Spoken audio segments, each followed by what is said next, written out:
Derek with Eliminex. We're here at this place down here in, let me see, Somerset. And I'm doing just our regular run-of-the-mill general insect indoor and outdoor treatment, which consists of outdoor power spraying. We use a truck-mounted rig to spray the property on the outside of the house, from gutters all the way down the foundation, around the windows, and it'll suppress all incoming 32 different types of crawling and flying insects that try to get into the house, under the siding, around the windows, like spiders and crickets, millipedes, centipedes, ants. And the reason I'm showing this video today is it's a big 2013, a big outbreak in mosquito population. And everybody asks me, oh, does that spray work for mosquitoes? Since it works for everything else. Well, mosquitoes are flying insects, and they don't attach themselves. They're not social insects, and they don't attach themselves to the house, where they're going to be in constant contact with the treatment and die off. The mosquitoes, they just breed wherever there's a good climate for them, which is moisture, tall grass, where they can breed and lay eggs.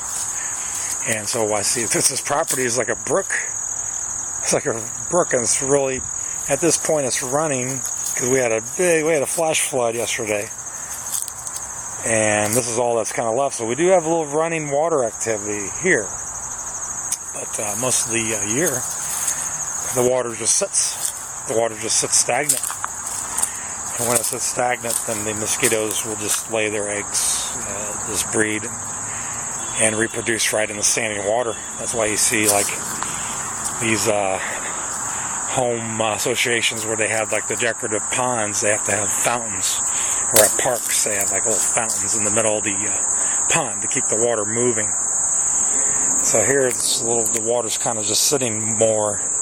It's not flowing as much, especially after the rain has stopped for a period of time. They'll just breed right in the mud, this mud area in the brim here, where it's all moist still, and the tall grass, and the mosquitoes will just breed exponentially, replicate. Here there's like a dam. Like people, they should really clear this out so water can flow more freely. But here I go in the back. They keep the yard pretty much well groomed, but they still have the tall grass area within close proximity to the home, where mosquitoes will just breed and keep coming out. And no matter what you spray, they're going to bypass the treatment and then go straight for people. So the only way to really prevent mosquitoes from attacking you, really just keep the grass cut, keep everything trimmed back, have working screens on all your windows, keep your doors and windows closed. Have the garage, they're doing some work today, but they have like their garage wide open,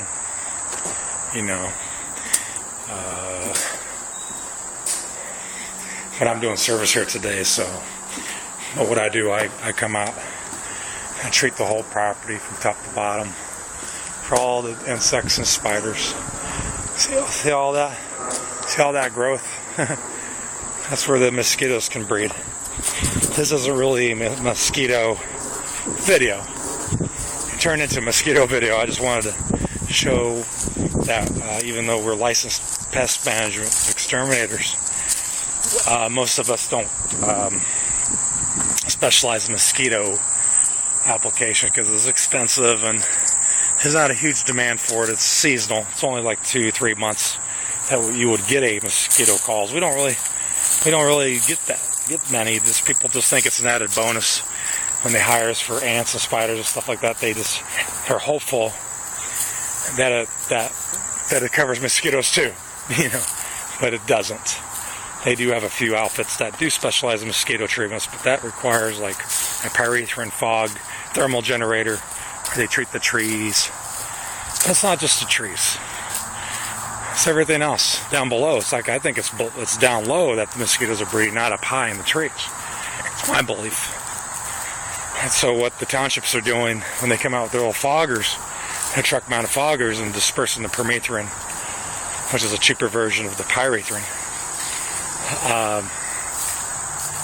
It's just knocking down the adults that are flying. You're just suppressing the population through the peak season.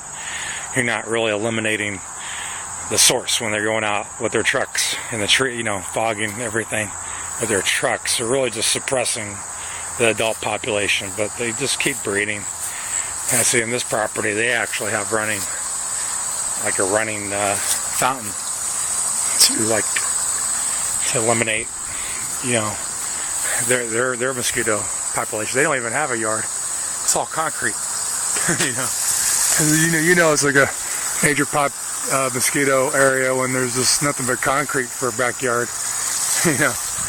Or you look at this house, it's like a breeding ground. The neighbors must hate this house.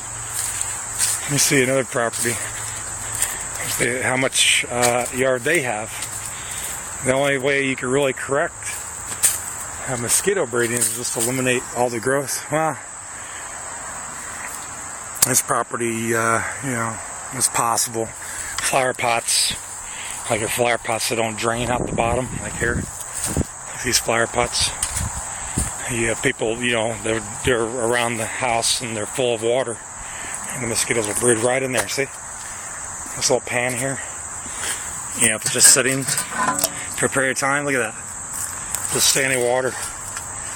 And mosquitoes will breed right into that and start biting you, and you're thinking, you're like, oh, how do we get all the mosquitoes? And then, like, the mosquitoes are breeding right next to you. You're not even aware. So I put that in my report, I'll put that in my report. I don't know if people really listen. I put it in my report to kind of help. Look at that. They just need to throw this out. It's worthless. It's a swimming pool for mosquitoes. So I'm going to spray the trees, spray the the shed. Hey, everything else is going to be. I'm going to kill everything else. Spiders, crickets. You can hear all the crickets, and the trash. I look at the trash area where they keep the trash. There should be lids. This one has a lid, but these recyclables don't. And that's going to attract bees, especially peak season. You want to kind of prevent that. And here you see all along the front, you see, like a tree, but you really, as a homeowner, need to keep everything kind of clean. Clean all the old cobwebs. There's some ant activity. These are pavement ants running up and down. And you really need to clean these spider webs to let the insects move around freely and not get stuck on the cobwebs. So they'll get in contact with my treatment. It'll kill them more quicker when they come in and out. They're not worried about getting stuck in these little sticky spider webs. So as a homeowner, I got a little allergies today. It's windy. And I'm blowing and I'm breathing all this pollen and everything's coming out. Here's a cobweb. I don't think this really getting shown. The spider web made like a spider web all the way from the gutter to this tree. Clean cobwebs is something as a homeowner you should maintain, and that will help you out a lot. They trimmed out, they drug out a lot of stuff here, and this is where you usually will come in contact and find out you have termites, a termite population on the perimeter. And you really do need, if you do discover termites within a few feet of the house, within 3 feet of the foundation, you should get a termite, at least an exterior termite application. It's a soil application. It's totally different than what I'm doing today. I'm doing above ground treatment. And it's a limited guarantee, 90 days. Seasonal guarantee, because they're not under any kind of year-round contract. There's a one service season guarantee. Most people go for that once a year. This garbage, hopefully it's going to go.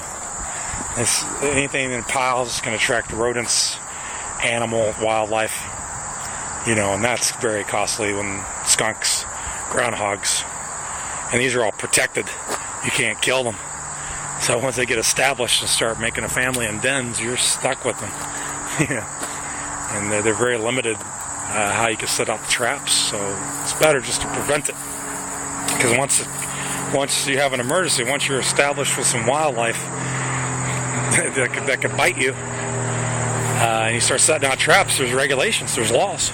Now, they're governed by the ASPCA. They're going to say leaving traps out overnight is inhumane. I mean, so you're going to run into, you need to prevent situations like that instead of waiting for it to happen. So you need to prevent. That's what we do. Try to point out some things. Like stuff like this in a pile should be removed as soon as possible to prevent rats, Norway rats, especially when there's a water source, mice, and then but this is like the most common part, these hollow basketball posts. They always harbor like yellow jacket wasps and stuff. They go in these little hollow posts, and during the fall they make their nests. The yellow jackets are lazy, they don't like to make nests, so they'll make nests like in structures and tubes, without having to make the actual paper nest that's hanging. And that's it. So you look at, there's a chimney cover for the flue, so like especially when squirrels can get on the roof from the adjacent trees and power lines and cables, the squirrels can go find a way into your house from the roof, from vents, gaps and stuff like that. So the most obvious thing you look for is to see if there's a cover or not on that flue or a chimney, because a squirrel could just jump right in there and go right into your furnace, and your furnace is turned off 8 months out of the year, and they come right into your basement through the furnace. You don't want that. Well, alright, so I'm gonna get started. Derek with Eliminex. Thank you for watching. Have a good day.